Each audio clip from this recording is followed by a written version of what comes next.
A ressurreição e a imortalidade da alma são conceitos que estão contidos nos 13 princípios da fé judaica que foram elaborados pelo Maimônides. Então, é muito importante, quando a gente estuda um pensador, os pensadores, eles costumam fundamentar-se nos pensadores que o antecederam. E assim se cria uma corrente. Por isso que o judaísmo é uma tradição. Então, nesse capítulo da ressurreição e na imortalidade da alma, o Rabino Soloveitch tem como ponto de partida os 13 princípios do Maimônides. Os 13 princípios do Maimônides nós conhecemos através de canção, que é Igdal Elohim Chai. Igdal Elohim Chai, Veishtabah. Muito bem. E a ressurreição, por exemplo, está no finalzinho da música. Meti mehayem berov chazno baruch adei Hashem teilato. Desde pequenininho cantamos e fazemos alusão aí aos 13 princípios.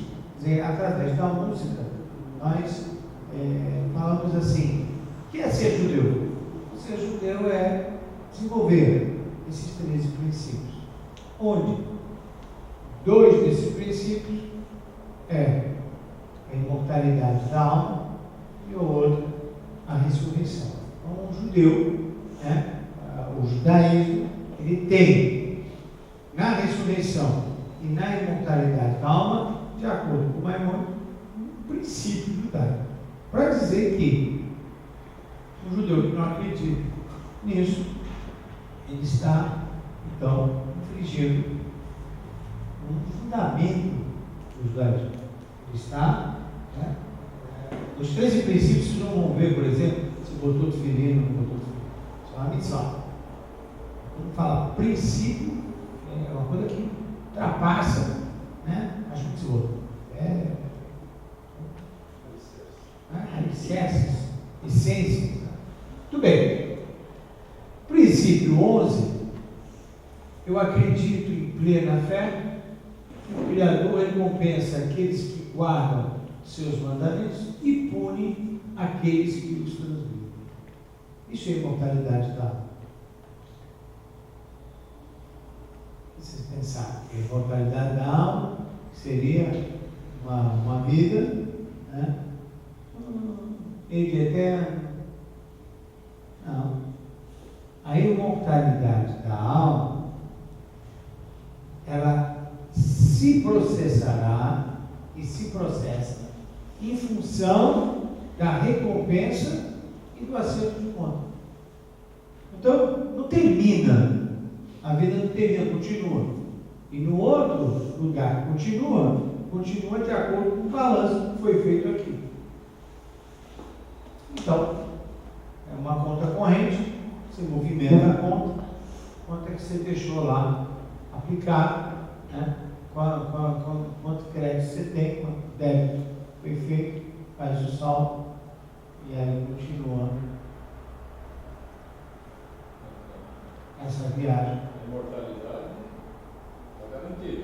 A imortalidade está garantida por causa disso. Você tem muitos débitos, a sua imortalidade diminui, não? Não, a gente vai ver. Eu acho que ele chegou depois. Princípio 12, o 13, desculpa, que a ressurreição é o último princípio. Eu acredito com plena fé que haverá a ressurreição dos mortos no momento que assim o desejar o nosso Criador. Quando vai ser? Quando ele quiser. Vai saber porque vai vir umas pessoas conhecidas aí. Vai saber. Então, isso vai trazer um barulho diferente. Um barulho diferente. Então, quem escreveu sobre isso? Maimônides. E canções foram feitas. Então, não é pouca coisa aula de hoje? A aula de hoje vai falar de princípios sólidos da fé judaica. Vamos lá, próximo slide. O princípio 11 está todo ele detalhado por Maimônides nas leis da Teshuvá no capítulo 9. Então lá ele entra em detalhes, como é, não é. Então não tem como agora trazer, porque o curso nem é de Maimônides. O curso é do Rabino Soloveitchik. Mas tudo que eu vou falar agora está lá, na leis da Teshuvá, capítulo 9. Por exemplo, recompensas e punições nesse mundo. Maimônides disse, não, o acerto começa aqui já. Ah, é? Qual é? Começa aqui.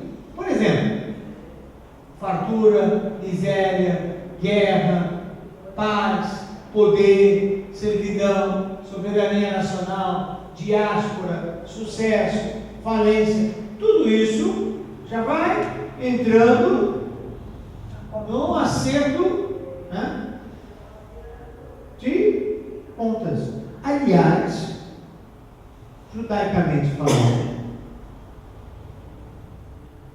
não existe nenhum ato de consideração que não vai ter uma consequência. Todas elas produzirão algo perante o Todo-Poderoso. Não existe. Mas não, você acha que ele está ligando? Tá ligado.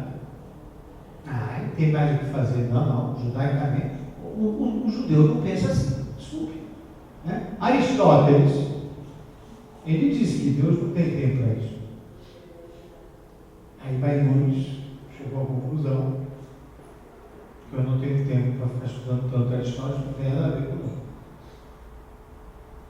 E aí, essa é uma diferença brutal entre Maimônides e Aristóteles. Apesar de todo mundo dizer que Maimônides é aristotélico, ele não estudou Maimônides direito.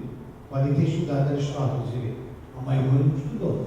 Maimônides, é claro, Deus é onipresente nos mínimos detalhes.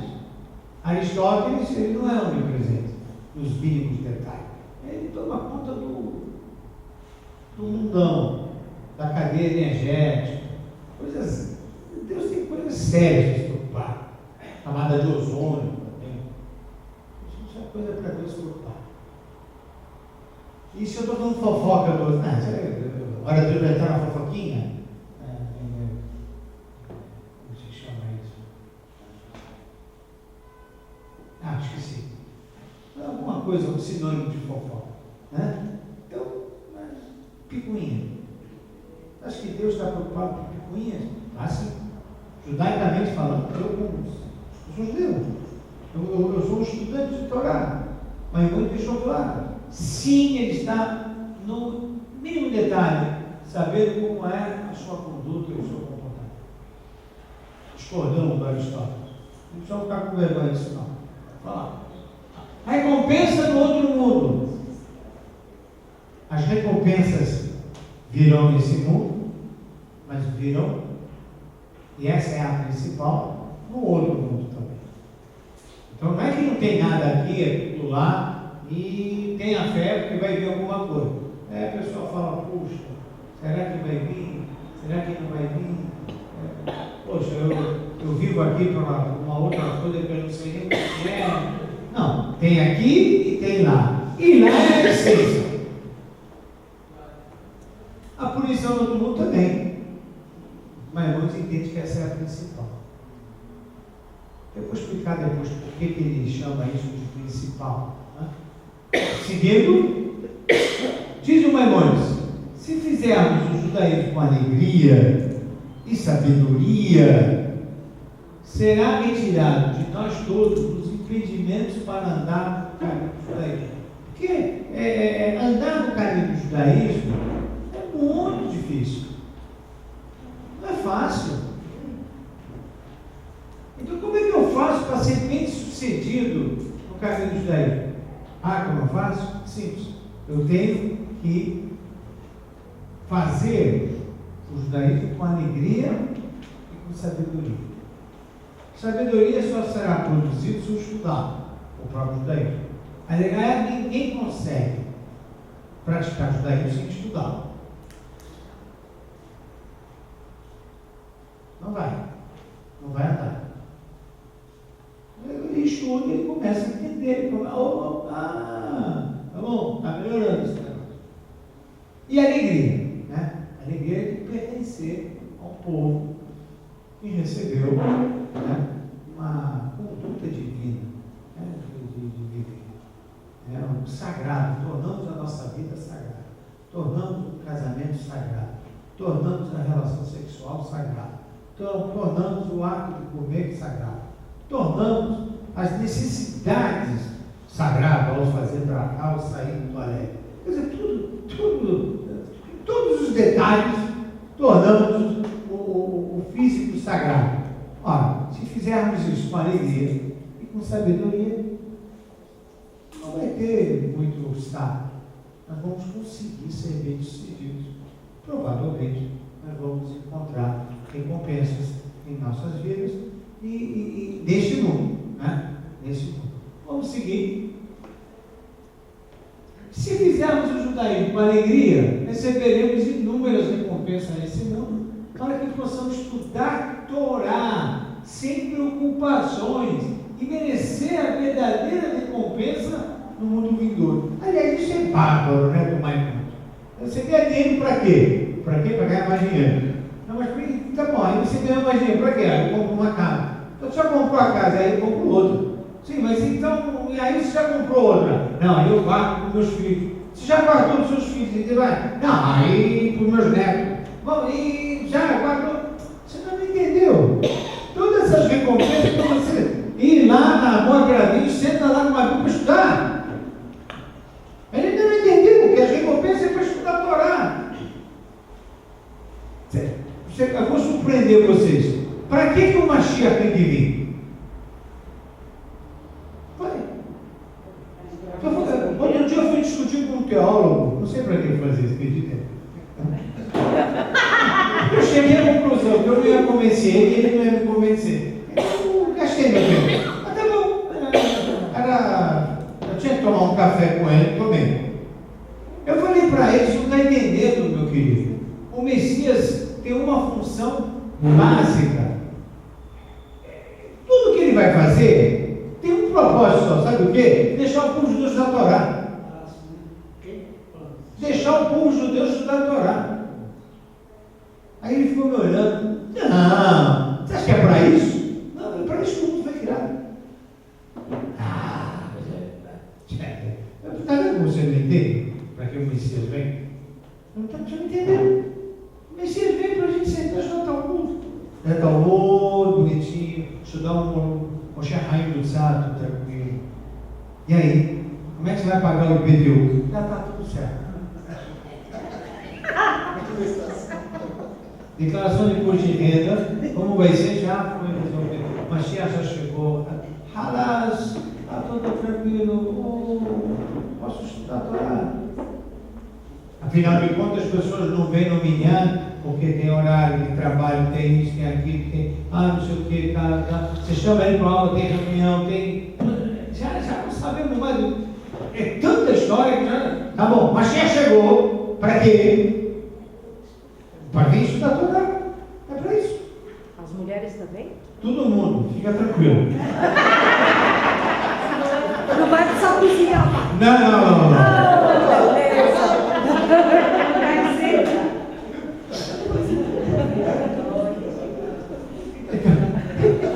Até mesmo porque senão o Mashiach vai ser o quê? Uma bênção exclusivamente masculina? Imagina a política feminista ali fora, vamos deixar de sair hoje desse negócio. Imagina. Sim, vamos seguir. Caso contrário, se ele não entender isso, olha só aí, não terá sossego. Eu pedi para fazerem as observações, perguntas e discordâncias, tudo que quiser no final, porque é um tema difícil esse. Caso contrário, não terá sossego e acabará perdendo os dois mundos, hein?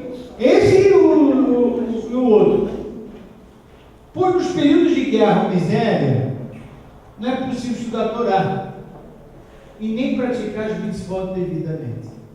O que hoje nós estamos assistindo, que não temos guerra, não temos miséria, temos fartura, bonança e não estamos estudando a Torá. Aí Deus vai tirar isso de nós.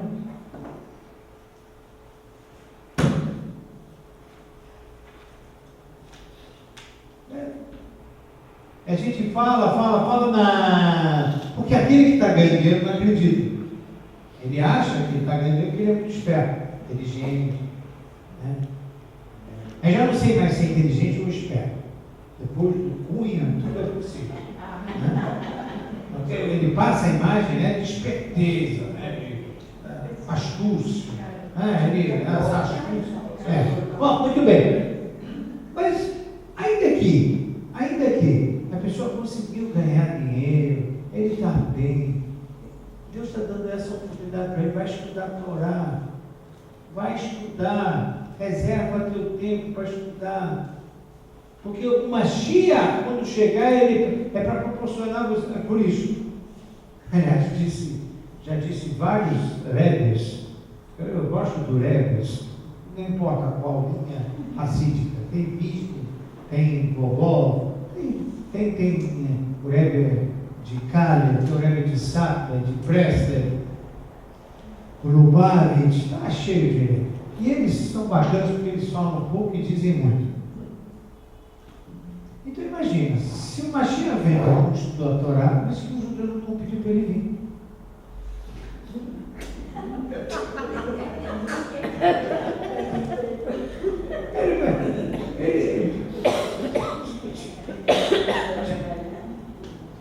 Por que o Mashiach não chegou? Porque alguém quer? Não, alguém quer.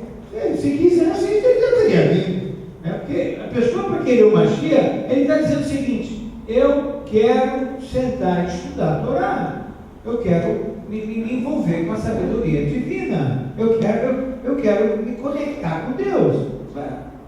Então o Mashiach não veio, porque acho que não chegou o momento, porque o pessoal está pedindo.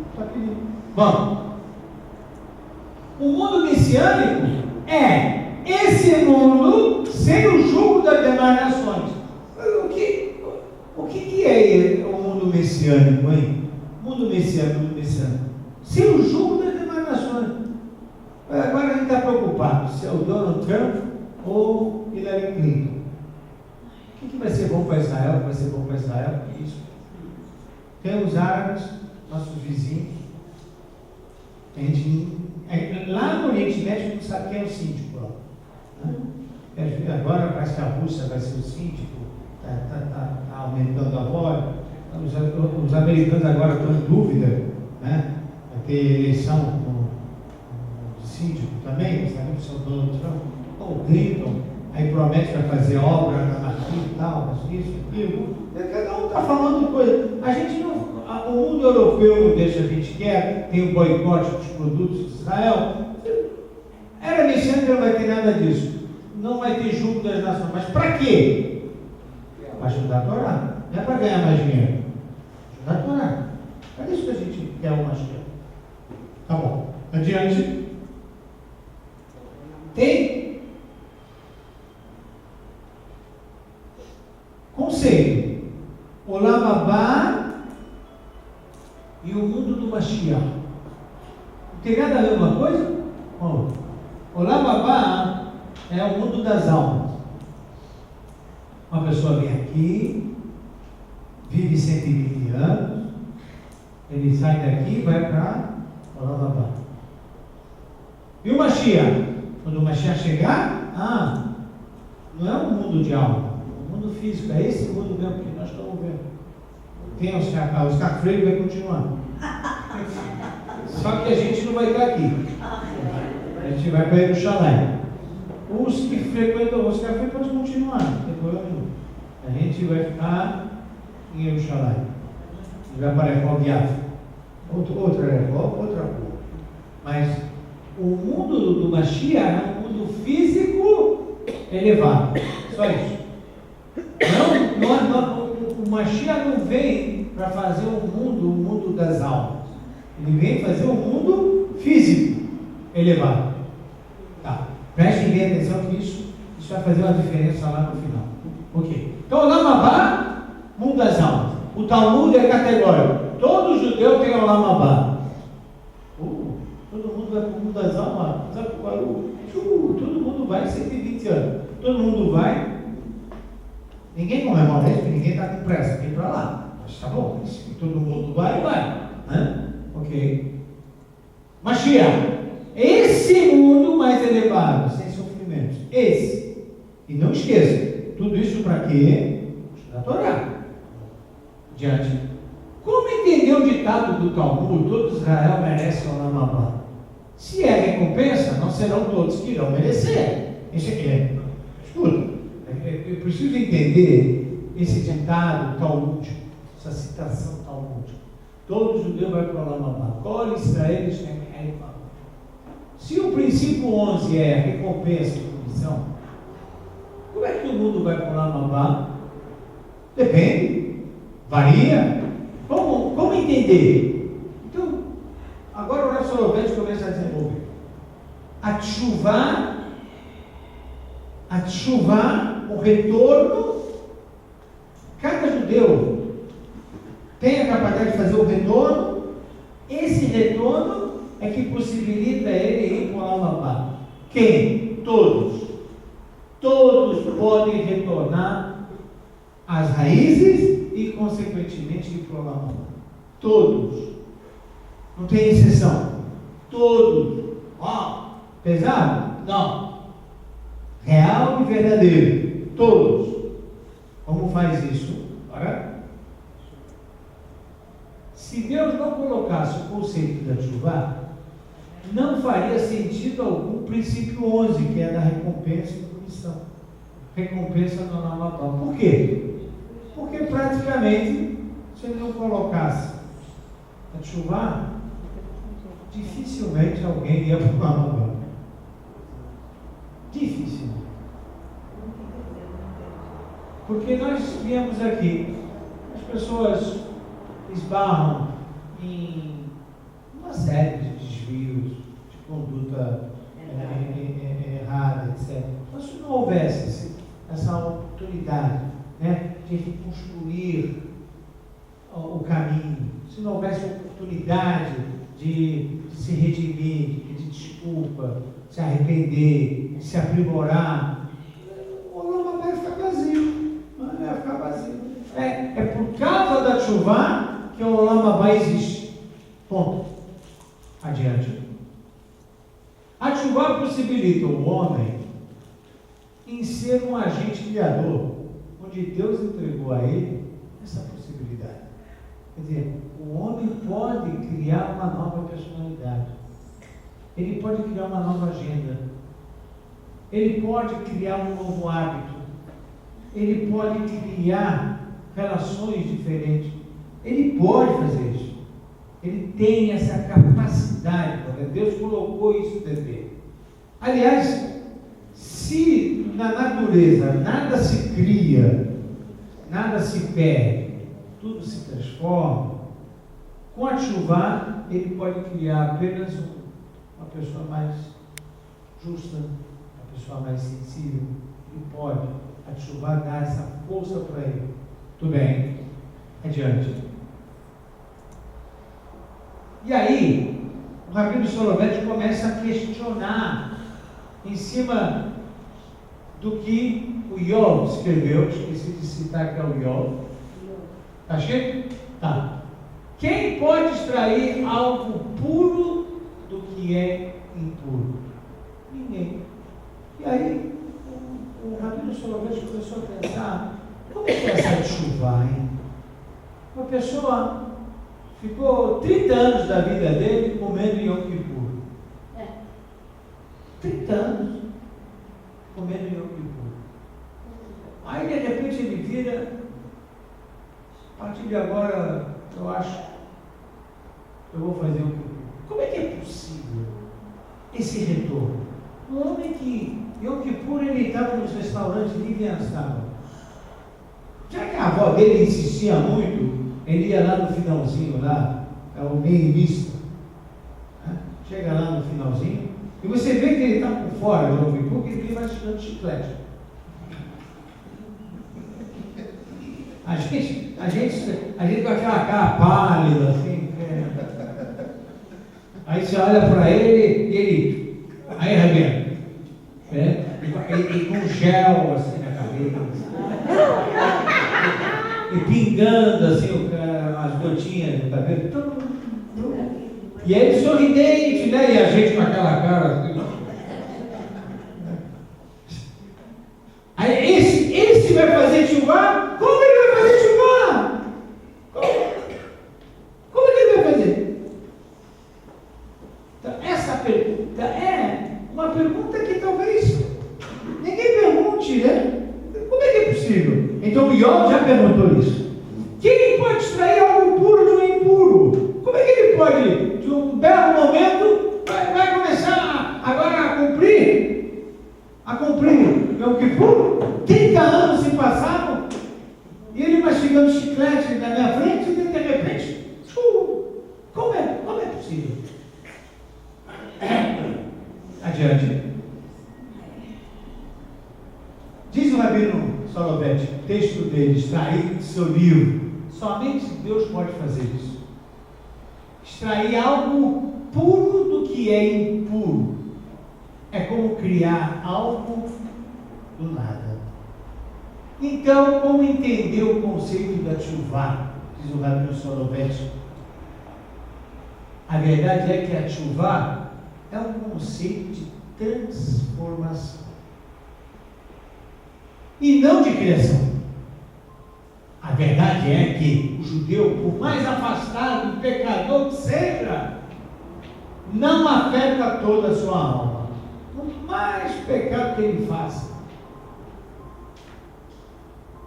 por mais pecado que é comer não que for, vir para a sinagoga mastigando chiclete, gel na cabelo, tal, tudo isso aí,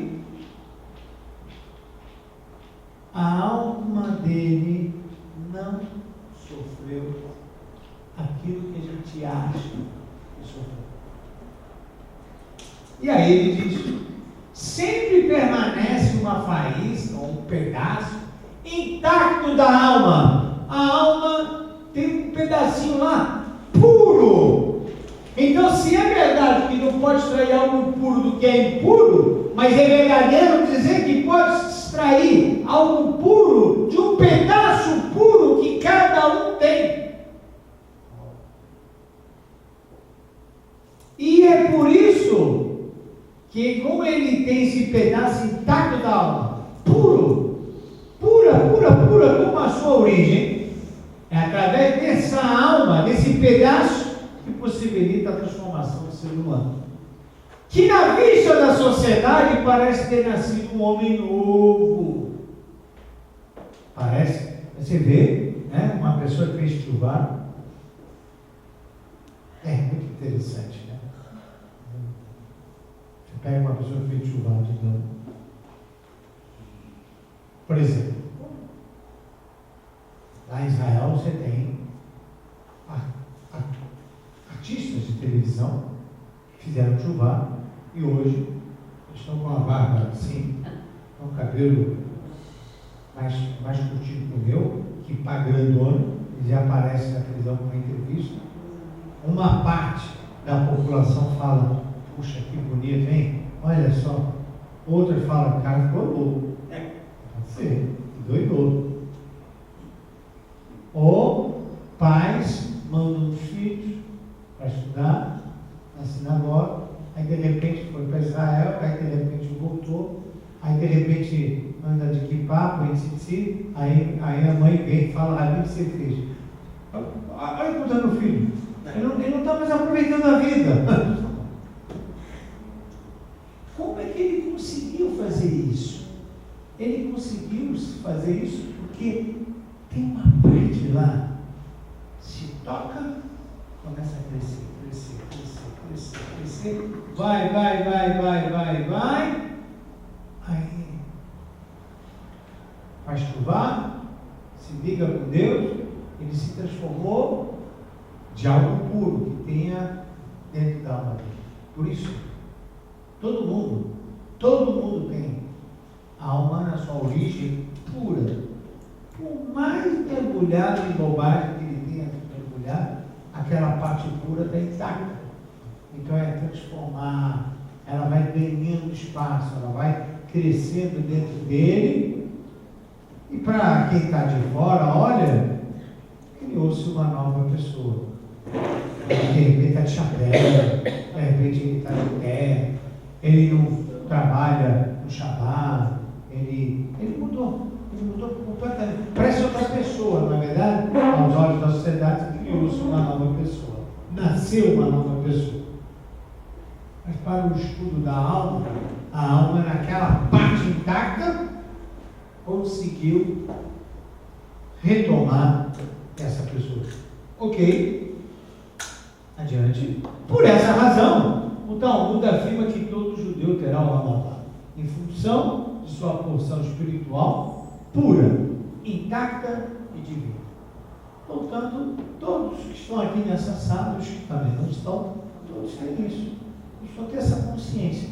Ela, a partir do momento que eles têm essa consciência, então eles poderão desenvolver o seu processo de tshuva. Adiante.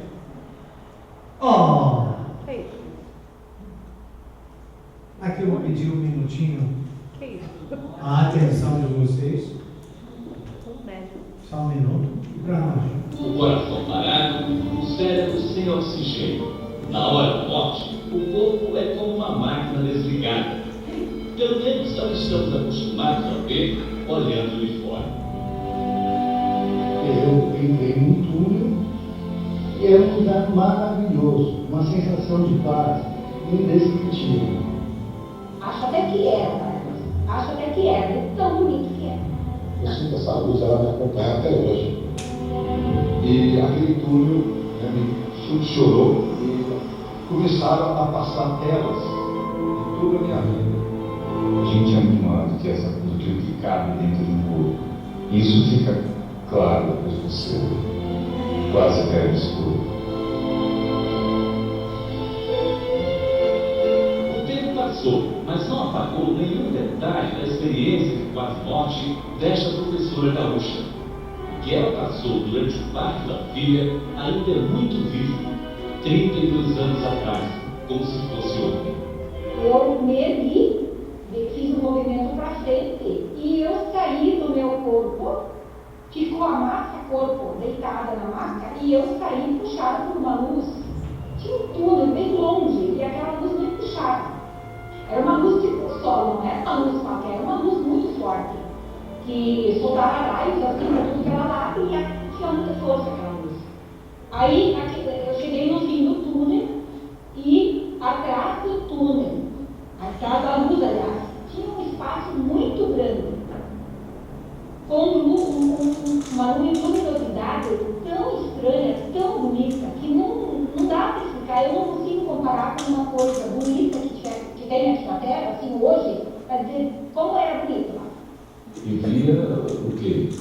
Eu vi lá, não tinha ninguém feliz, estava todo mundo meio andando, conversando, aparentemente conversando, eu não ouvia nada, né? Mas era como se fosse um lugar, como é que eu vou explicar? Não vou dizer paraíso porque eu não sei, mas uma coisa assim, de paraíso pra gente é aquele lugar lindo, né? Que tu quer ficar pra sempre. Era parecido com isso? Era parecidíssimo. Sim, não é. Acho até que era paraíso. Acho até que era, de tão bonito que é. Sim. E aquela música então, que saiu aquela voz, né? Que disse que eu era pra voltar, que não era a hora de eu ir ali. Porque eu tinha que voltar, que eu tinha filhos para criar.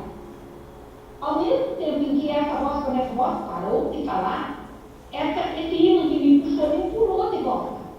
Me empurrou de volta. E do jeito que eu saí daquele corpo, da massa, corpo que ficou, eu voltei para dentro. Foi um parto de muito risco. Rita caiu da escada no 8º mês de gravidez. O bebê precisava ser retirado com forças, mas a mãe não queria. A hemorragia se agravou tanto que ela chegou a morrer, como contou depois a enfermeira que fazia parte da equipe médica. Ela começou a contar isso para mim. que eu tinha morrido, que eles acharam que eu tinha morrido, que eu fiquei sem curso, e que eles começaram a trabalhar ainda para ver se eu voltava de novo. E aí eu comecei a viver, né, a ter vida de novo, a reagir. E aí que eu comecei a pensar, então eu realmente morri. Quer dizer, sempre morri. Esteve lá. Fui até lá. É muito bom não ter ser assim. É muito bom. Assim, olha.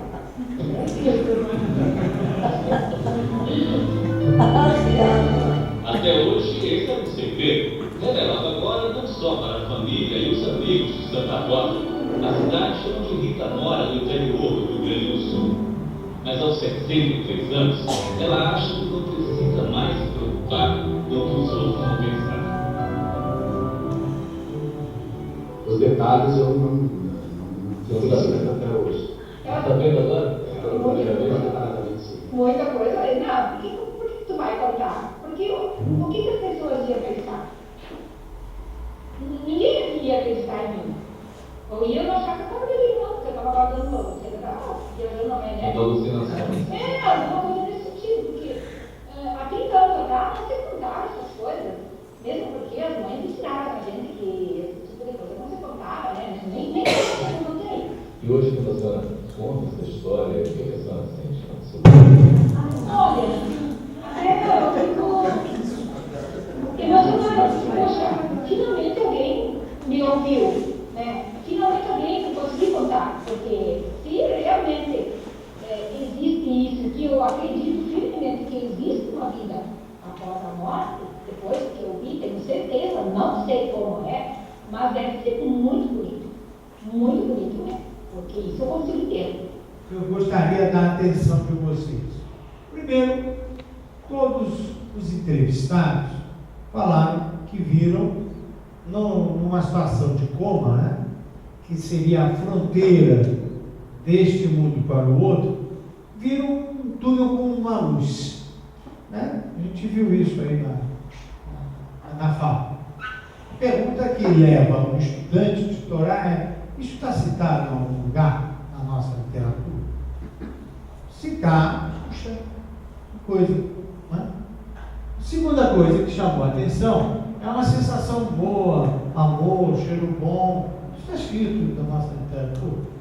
Terceiro, é que o pessoal tinha consciência do que estava acontecendo. E a consciência não termina. Você sabe exatamente, eu vi meu corpo lá, vi o quê, só que me falaram, não, você vai voltar, você vai ir, né? Não, para o próprio voo, afinal, mas eu estou até que tá bom aqui, né? Então ele está consciente. Isso está escrito na nossa literatura. Depois, a impossibilidade de resolver, né? Porque ele estava falando, não era. Não está nas minhas mãos mais. Interessante, que agora está nas nossas mãos. A gente resolveu uma série de coisas. E depois já não está mais nas nossas mãos. Isso está escrito em algum lugar? Está escrito em algum lugar na nossa literatura isso? Ou foi uma mera coincidência esses depoimentos? Mas, perda do medo, né? Todo mundo que passou por essa experiência, a grande maioria esmagadora dos entrevistados, eu falo isso porque isso aqui é um filme de um programa. Óbvio que eu selecionei, porque tinha muito mais gente. O Grupo Repórter tem 1 hora. Né? Eu selecionei 5 minutos. Tá óbvio. Né? Aliás, essa é assim que deve se passar um filme. Né? Não precisa passar um filme inteiro, porque o objetivo do filme você já sabe. Quem quiser ver isso, procura Globo Repórter, pacientes relatam, aí vocês vão ver uma série de filmes. E aí eu escolhi a Globo, porque um pouquinho mais responsável, não é uma coisa apelativa, não queria vender nenhuma ideia doutrinária religiosa, nada, e sim citar casos e os relatos dessas pessoas. Então a perda do medo, está escrito em algum lugar? O que mais? A vida de familiares e conhecidos sem encontro. Está escrito em algum lugar? Eu chamo a atenção, não está no filme, mas existe um trabalho do Dr. Raymond Moody, psiquiatra e filósofo da cidade de Virgínia. Ele fez um livro onde ele tem lá centenas e centenas de pesquisas, já há anos, há mais de 30 anos que ele faz pesquisa sobre relatos de pessoas que estavam numa situação de coma e voltaram e relataram, e aí, óbvio, que começa a ficar científico a partir do momento que a grande maioria das pessoas falaram sobre túnel com luz, sensação boa, consciência, cara de resolver. É muita coincidência, né? Vai que a gente pegou 6 casos, né, no filminho de 5 minutos. Se eu pegasse o filme de 1 hora, era muito mais do que 6 casos. E se vocês lerem a obra deste médico, vocês vão ver que são 30 anos ou mais de pesquisa sobre o tema. E quem quiser também, tem um artigo do rabino-chefe de Tel Aviv, Chaim David Levi, no livro Acelerar, volume 2. Lá, ele, como rabino, foi também visitar os doentes, conversar para checar. Então, de maneira que posso já avisar que tudo isso bateu com as fontes judaicas. Ou melhor, o filme, né, endorse, reforça o que já foi escrito há muito tempo atrás, sobre praticamente existe vida após essa vida, portanto, a imortalidade está aí comprovada que existe imortalidade. Não termina a vida aqui. E as fontes judaicas, túnel de luz, quem quiser, Zohar, Lechá, capítulo 1, lá fala nitidamente, claramente, que quando a pessoa sai desse mundo, passa por um túnel que tem luz, no Zohar. A Globo não teve acesso ao Zohar. A Globo teve acesso aos pacientes. E aí? Bateu. Adiante. Visitas de parentes, está no Zohar, para Shava Henrique, página 235. Uma pessoa faleceu, então se os pais já estavam falecidos antes, os pais vão lá, abraça ele, vem aqui e tal, fica tudo em paz, tal. Aí depois vem Abraham. Ou seja, a gente volta para a nossa família dessa terra. É isso que está escrito no Zohar. Não, deixa eu comentar para depois. Não é. Eu espero que vocês todos vão dormir bem hoje. Não vamos dormir hoje. Aliás, quando deu uma explosão aqui, eu fiquei preocupado, porque o filme estava lá falando, deu explosão, eu vi que ela pulou da cadeira. Vai lá saber, aí o marido vai me falar, o que você fez ontem à noite lá? Com relação à consciência, está no Talmud Shabbat, claramente, que a pessoa quando sai desse mundo, ela está consciente. Quem fica, como ela está indo bem. Então, a consciência foi, como estava lá dizendo, eles estavam, aliás, eles queriam até seguir, para uns falaram volta, para outros falaram, né? Todos voltaram, aliás, aí. Interessante isso. Julgamento. Não, tem um julgamento. Talmud Rosh Hashanah, página 17, Gavuna, Arafá. Eu sempre conto. Já contei para vocês essa história, não? Não? Então eu vou contar. Gavuna, na época do Talmud, estava doente. Aí, o Rav Papa é outro.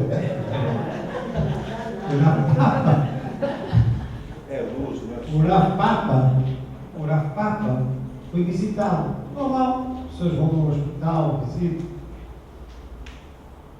Quando olhou para ele, falou para a família: escuta,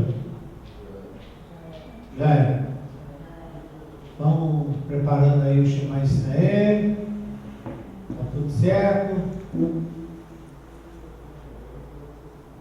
A família toda se preparou, começaram a fazer Shema Israel. E o danado começa a abrir os olhos.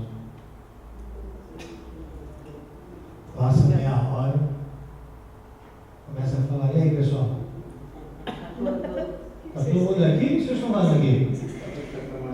Aí passando 1 hora, falou quem está tomando conta da lojinha. Aí passa 2 horas, já manda tirar os fios, né? Passa 3 horas, não está indo embora, recebeu alta. Nossa, nada, ficou feliz. Diz o Talmud, né? Ravuna foi para casa, passou 4 dias, ele está andando na rua já, está indo para esse negócio da Torá. Quem ele encontra na calçada? O Rav Papa. O Rav Papa olhou. Assombração. Ele pensou já que era a ressurreição. Já está metido. Aí ele virou, desculpa. Você não sabe. Aí fiquei envergonhado, pediu desculpa. Pergunta ao Talmud, por que o Rav Papa pergunta para o Ravuna? Pediu desculpa para o Ravuna. Sabe por quê? Porque a pessoa que fica na fronteira tem consciência. Ele ouviu o outro falando, já era, prepara, Shema Israel, me avisa a hora do sepultamento, bem, só me chama lá para mitzvah. Aí ele ficou com vergonha, pediu desculpa. Ele ouviu, ele estava com a consciência, está lá. Ele falou, bom, desculpa, Paulo. Afinal de contas, quem decide isso não é a Papa, nem Ravuna, nem a Yossi, só das Baruch. Aí ele falou assim, faz uma coisa. O Papa virou o repórter da Globo. O que você viu lá em cima? Conta pra gente, vai. Antes da Globo, ele já fez essas perguntas, né? Vamos botar no Talmud, explicar para as pessoas. Eu não vi, eu ouvi. O que você ouviu? Eu ouvi que estavam discutindo se eu sigo o túnel ou volto. E você? Não, eu não sei, eu não tinha. Eu estava imobilizado. Eu não preciso mais nada. É? E o que aconteceu? No final falaram, manda ele voltar. É mesmo, mandaram você voltar, né? Está aqui. E por que mandaram você voltar? Aqui falaram que tinha filho, tinha rica. Mandaram ele voltar porque, como ele era muito tolerante e sabia perdoar os outros, então todo o tribunal celestial estava dando mais uma oportunidade para ele voltar. E assim será. Toda vez que vier aqui alguém na fronteira, que seja maleável, tolerante, não é rancoroso, sabe perdoar, então ele vai ter vida sobre vida sempre. Podemos escrever? Pode sim. Então você vê que esses relatos do Talmud batem com a questão da imortalidade. Quer dizer, não é uma coisa assim, ficção. Não. O princípio de Maimônides, que era filósofo, passando pelos livros do Zohar, do Talmud, uma crença forte, tem uma coisa pura dentro da nossa alma que vai ficar. Ela fica assim, ela torna possível a chuvar e ela continua no sistema de recompensa, de contabilidades, nesse outro, continuando. A ressurreição gera um outro conceito. Depois da imortalidade, essa imortalidade passa por. É que nem borboleta. É lagarto, né? E vira borboleta. Então, nós recebemos uma alma, viemos a esse mundo, temos corpo, depois saímos, depois dos 120 anos, vamos só para a alma, depois Tem ressurreição, voltamos aquele corpo de novo. E a gente fala isso 3 vezes ao dia nas nossas preces. Baruch atah Hashem, Mehayeh Ameteshem. Se isso não fosse um princípio e fosse verdade, ninguém ia ficar falando essa brachá. A brachá levanta lá, brachá em vão. Se a gente fala, porque isso é princípio, é mente, é verdadeiro. Adiante. São princípios judaicos, a gente viu, é o 13º do Maimônides. Ver lá no Talmud, não é no Talmud, é na literatura do Midrash, um encontro entre o imperador romano Adriano e Rabi Yoshua. Como será a ressurreição? Perguntou o imperador romano ao rabino. Aí o rabino disse: pelo osso da nuca. Esse osso é chamado luz.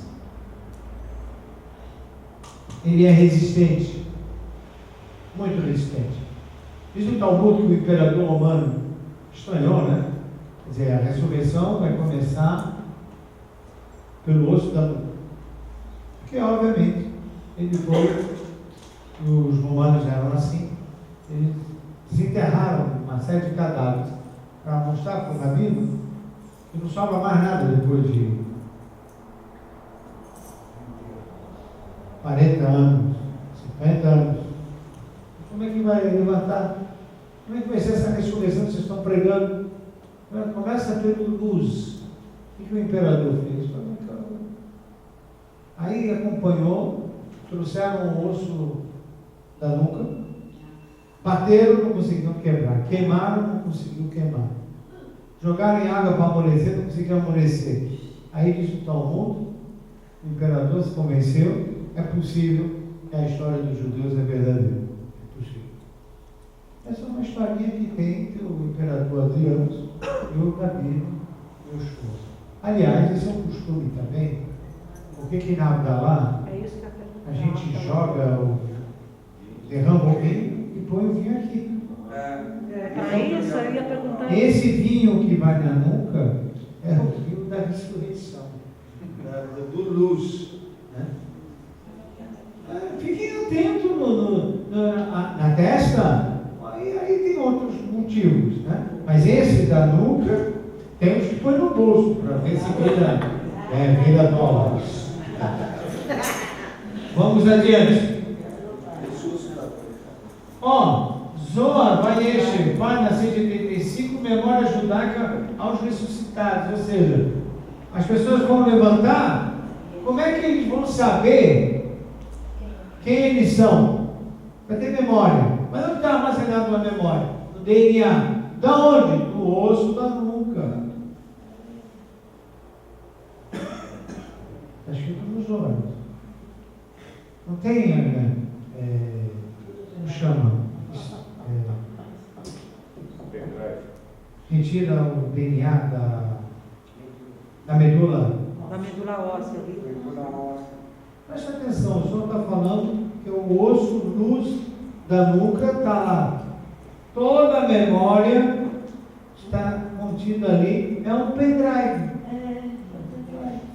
Hoje a gente não tem que ficar muito assustado, não. A tecnologia está trazendo tanta coisa para nós, um negócio de tamanho armazenando uma série de aulas minhas em pendrive. Está uma porção. Eu não sei sei quantos cadernos. Se estivesse dando aula há 40 anos atrás, está cheio de cadernos, apontamento, mimeógrafos e tal. Hoje em dia você tem um negócio desse tamanho. Então tem lá um osso chamado luz, né, que vai dar uma luz lá para a gente, lá na frente. É em hebraico, luz em hebraico. Luz em hebraico? Luz em hebraico. Não. Tradução não sei como é. Eu não me arrisco a buscar, porque senão vocês vão ficar muito curiosos e não dormir hoje. Vamos adiante.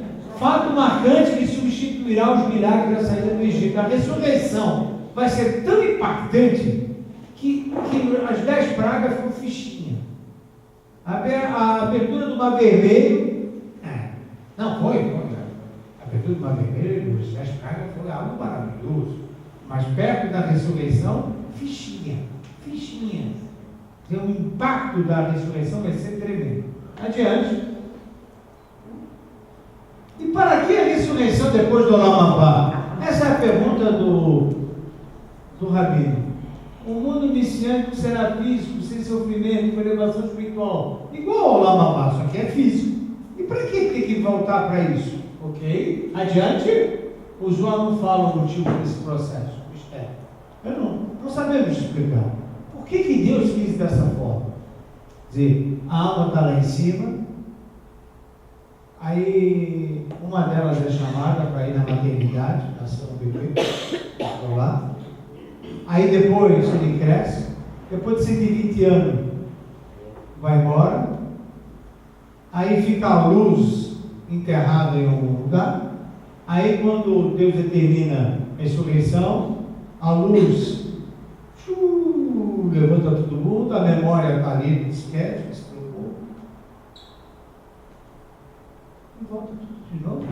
Por que nunca não acaba ali no mundo das almas? Não, voltamos de novo no mundo físico. Que coisa. Por que é assim? Nós sabemos. Isso ficou não revelado. Não tem explicação. Adiante.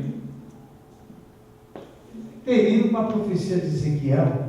O Ezequiel, ele estava no Vale do Dura e encontrou uma série de cadáveres. E aí Deus apareceu para o profeta Ezequiel e falou: e aí? Bom, eu imagino que o profeta Ezequiel se assustou. Uma série de cadáveres. Aí se tivesse aquela explosão lá, ele ia ficar. Imaginou? Ezequiel ia ficar. E aí Deus perguntou: você acha possível que eles voltem a viver? Só você que sabe. Então eu vou fazê-los viver. E aí, todos aqueles que estavam cadáveres no Vale do Dura ressuscitaram. Com o corpo que eles tinham, tudo foi ressuscitado. E aí Deus falou para Ezequiel: olha, a ressurreição tem uma mensagem. Qual a mensagem? A mensagem de que ela está diretamente proporcional à chuva, ao retorno. Assim como o osso ressecado é a alma que é pouco alimentada, assim como Deus pode fazer ossos voltarem a ter vida, você, Israel, pode fazer o seu espírito voltar a brilhar.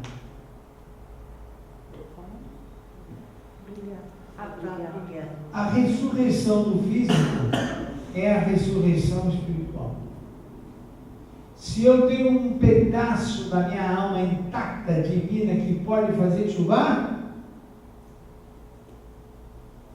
a Deus Baruch pode pegar um ossinho da nuca luz e fazer a ressurreição. O que é possível fazer no espírito é possível fazer no físico. E por isso que a imortalidade, a ressurreição e a chuva, o pensamento do Rav Soloveitch estão interligados. A capacidade de superação, de transformação, da criação de um novo ser, ele é possível na chuva, ele é possível na ressurreição, e ele é possível na medida em que você entende que há uma imortalidade da alma. A alma vai por ciclos. Ela sai do mundo das almas, vem para o mundo físico, volta para o mundo das almas e volta para o mundo físico. São ciclos. Então,